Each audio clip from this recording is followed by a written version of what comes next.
Babu Owino. Babu Owino. Sijui nitakwambia mara ngapi. I don't know how many times I need to call you. What is all this with the lamentation? What is all this lamentation you are now making? At yo the government is sijui inataka kuniangusha, the government inanifanya nini? Why? Why all these lamentations? You keep on making lamentation. Come on, everyone who can reach out to Babu, please share this video with him. You are a man that God has, yani hakuna mtu mwenye, like God has taken everything na amekuwekea kwa mkono yako. You just need to stretch your hand and take it. But what are you doing? What are you doing? You are still bado uko hapo ati unafuata baba, you are following Raila, hautaki kutoka ODM, unaambia watu ati hapo kwa ODM utazidi kufight sijui na nini. Surely, what is all this? Anyway guys, if you are here for the first time and you're coming to this platform for the first time, my name is the African Updater, and what we do here, we analyze politics and also bring you up to speed to the in the current issues that are happening in the country. So kindly take a second to subscribe and to hit the notification bell so that anytime I post a video, you will always be the first to watch. So kindly do that, na kama kawaida, I'll be back.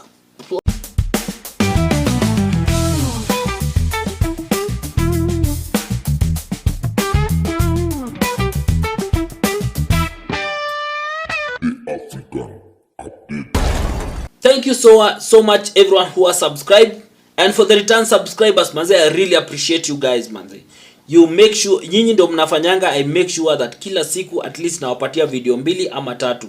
That is what, yani, because I always know that I have to feed you people. I have to feed you with information every single day, and also have to give you a platform whereby you can react and you can share your opinion and you can discuss matters pertaining to politics and everything. So thank you so much. So this is what I was asking. I'm asking Babu Owino, of all the things, why mbona bado you are still stuck in ODM? You know, sometimes people fail to understand when God has chosen them, when they have been blessed, when they have been they are the chosen people in the society, because God always chooses people at a particular time. And it is up to you to go outside there and grab that opportunity that Mungu amekupatia. Lakini Babu Owino doesn't seem to see it at all.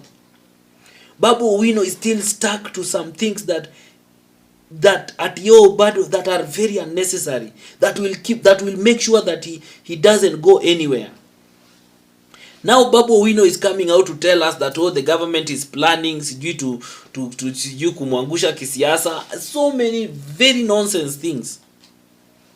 Very nonsense things. Of course, you are popular, and it is the work of anyone who feels you are popular and who feels threatened to attack you. That is obvious. It is common sense. Me, I always think Babu is someone who is smart. So your work is to make sure that you do something to counter that. You know, don't come around and keep on explaining to us. Of course, we know how government fights people. They will use the ASCC, they will use the courts, they will use all other forms, they will use the CID, and we all know how government works. So be smart at it. Give us an alternative. Show us something different. We are not saying you fight the government. You can't fight the government. But all we are saying is that you have the people on your side. You have people who love you. You have people who follow you religiously. You have people who have very high hopes in you. Stop coming to us with excuses and sympathy and telling us, oh, sijui nini na nini, tafadhali serikali sijui nataka kunifanya. We don't need sympathy. We need you to show us leadership.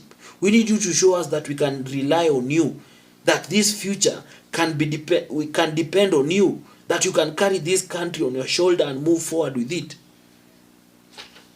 Anyway guys, I want you to watch this video of Babu doing his lamenting and all those things, and then kama kawaida I'll come back with my deeper analysis on this matter.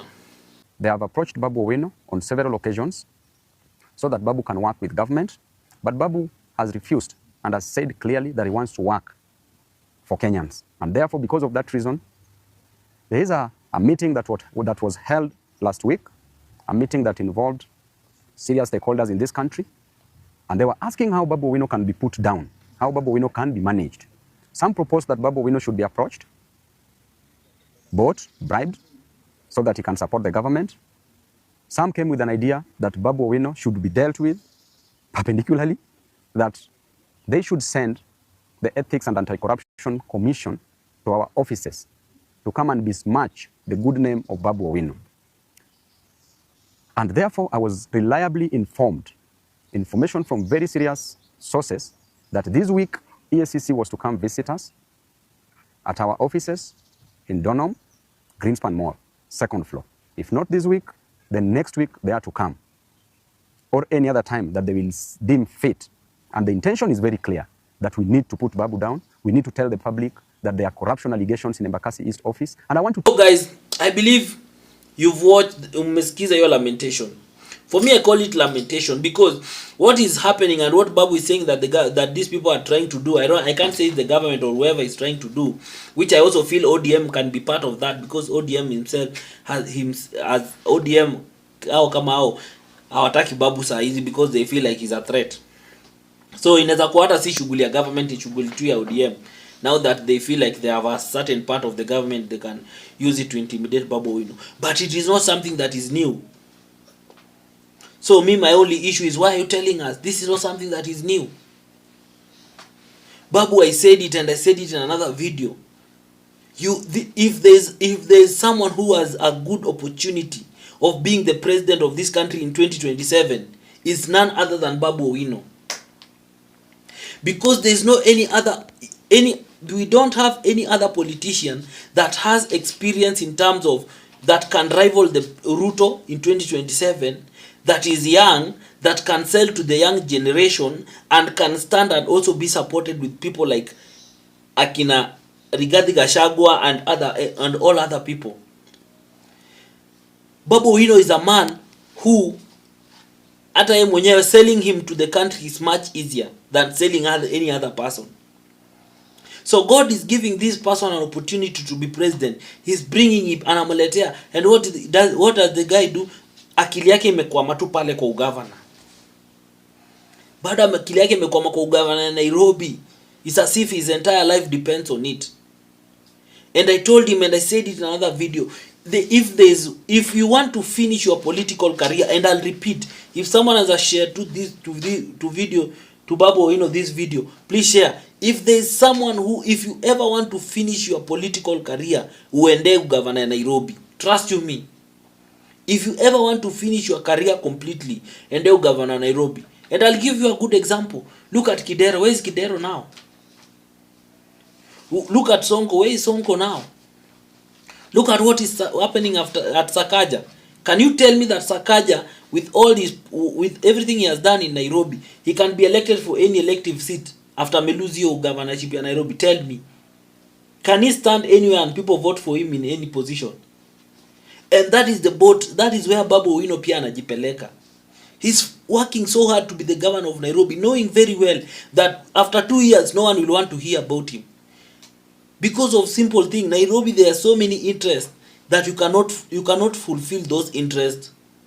You can't, even if you are a performer kiasi gani, you can't make Nairobians happy, because we have a lot of people who have interest in this city, that is so hard to fight them. We have a lot of cartels. You can't fight all these cartels. You can't fight all these unions and all these groups and nini that you can't. And you want to still deliver to Nairobians. You can't. You can't. Within 2 years, hakuna mtu atataka kusikia jina yako. Watakuwa unaenda mahali watu wakutaji. Unatajwa, people are booing you. Babu Owino, can you just listen to people who love you? Because Mimi, I've said it many times, Mimi, the only reason I'll go to the ballot to vote is if Babu Owino is in that ballot, or if I'm going to vote out Ruto in 2027. That is the only thing that will make me wake up very early in the morning to go and vote. But if the person I'm looking forward to, if the person that we are all looking forward to, that at least will help us and atatushikilia na tutasonga mbele na yeye, is the one now trying to still is still trying to make Raila happy. He's still trying to win Raila to make, and Raila has shown all indication that he's not interested in him. Mtu amekuonyesha hakutaki. But you are busy saying that, oh, Mimi, I only respect Raila, any other person I will fight them. Yet the man has showed you clearly he has no interest in you, hakutaki anymore. Why are you forcing yourself? I said, and I said it on another platform, I said, Babu, this is the time for you. All you need to do is to form your party. Leave ODM as soon as now. Because leaving ODM in 2027 will be a blunder. You will not recover from that. You will not recover from that. This is the opportune time for you to leave ODM. And even if you are not leaving ODM, this is the opportune time to you to form your party and start marketing your party as soon as now. So that by the time you get to 2027, you will have a party that will be able to rival any other strong party. Because remember, we have these Gen Zs. These Gen Zs still don't have a party. They are still looking where they can go. They are still looking for that leader, and they have hopes in you. You can always see them in the comment section. You can always see them anywhere, defending you, fighting for you. Give these people a party. Give these people a neutral party. A party that has never been in power. A party that has never been affiliated to anything. Give them a new party, a brand new party. And brand it so well that the Gen Zs will feel like, now this is our party. Because Ila Morara, it's not their party. You can see how they keep on attacking that guy. Because they feel like that guy is a con. So I want you to sit down deeply and ask yourself, what do you really want? Because if it's the governor of Nairobi, you will go for it. You might get it. But trust you me, your political career will be dead from that point. That is the reality. Whoever is lying to you that you can rise from being a Nairobi governor to a president, it will never be possible. It will never be possible. No one will ever come out from being a governor of Nairobi to being the president. Trust you me, that will never work. And I've said it again, no one will ever be president no one will ever go for governorship Nairobi for 2 terms. That will never happen. Take it from me. Take it from me, that will never happen. So you guy, listen and listen very carefully. Stop with the lamentations. It is good to inform Kenyans, but just give us information. Just tell us that, oh, we hear there's a plan to come and nini, and then you leave it there. Stop now sitting down at your OCG, I'm sending a message to the president, I'm saying, stop all these things. You know how politics works. When people are fighting you, they fight you with the system. That is how politics work in this country. So it's not something that you're telling us, it's something that is new. We know that government will fight you because you're popular, because you are the one who people now are listening to and everything. So before that favor, before that grace, it shift iende kwa mtu mwingine, because it will shift. That is the reality. These young people who have high hopes in you, itafika mahali watakuangalia waone huyu bado akili yake imekwama kwa Raila, imekwama kwa those politicians, because bado and they will shift. And you never know, someone will just come from nowhere and you'll just sweep. Na atakuja tu na wave na atachukua tu all these young people and all these people who are yearning for change, atawabeba na ende nao wote. Because someone like you who never take advantage of this thing that God is now giving you, you never took it serious. That is what you're doing. So sit down and ask yourself, is this what you really want? You still want to keep on following Raila and following Baba and ODM and all these other people, yet they have shown you all signs and indications. Because you are one person who, in fact, the Luo community love you.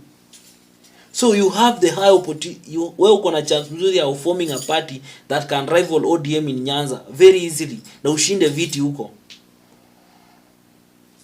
But you don't want to do that. You still want to be there. Because right now, if I were you, I could have formed my party. Hata singekuwa naonekana kwa shughuli za ODM kabisa.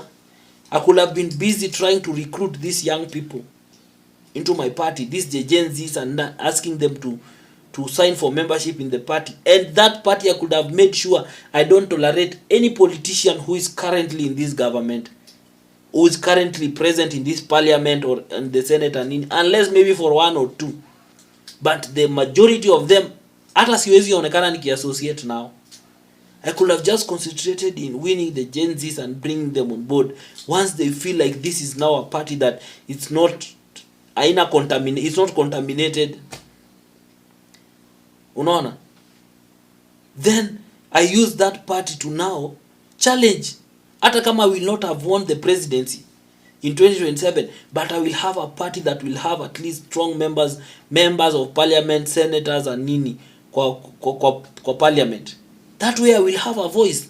That way hata mimi nitakuwa nakaa chini, naweza ongea, can negotiate, I can say I need to be heard, I need to be listened to. So we need to be someone needs to tell Babu that he needs to be smart at it. Otherwise yeye kukaa tu chini na hii mambo yote ya kuongea English mingi na sijui walking around and kissing babies and hugging mothers and nini. It's okay, you can do that, but hiyo politics ya kizungu can't work. As much as you are a performer, but you also need to sit down and start now playing politics. So you play politics as you perform, you play politics as you perform. But hii mambo ingine, trust you me, it will not end up well for you in 2027. Utavuruto tu karibu, and you know these people know how to keep you busy. Raila will just make sure that you are just there looking like he just showing you like usijali, you are my son, atakupanga, and then the last minute anakudrop.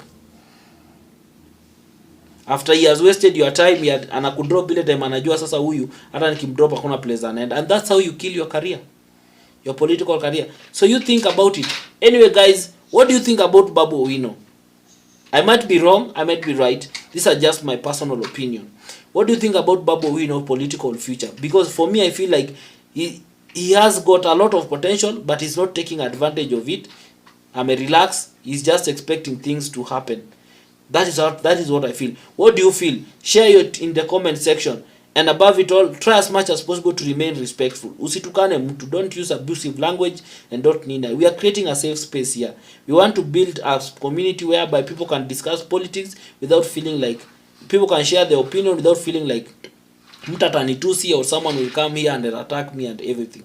Remember, in politics, these are just opinions. No one is always right, no one is always wrong. And it doesn't mean that whatever I say, it has to be that way. No, it's just me giving my opinion based on how I see things and how I feel things vitu ziko at the moment, or how they will shape up in the future. So you can also do the same. Until next time, bye.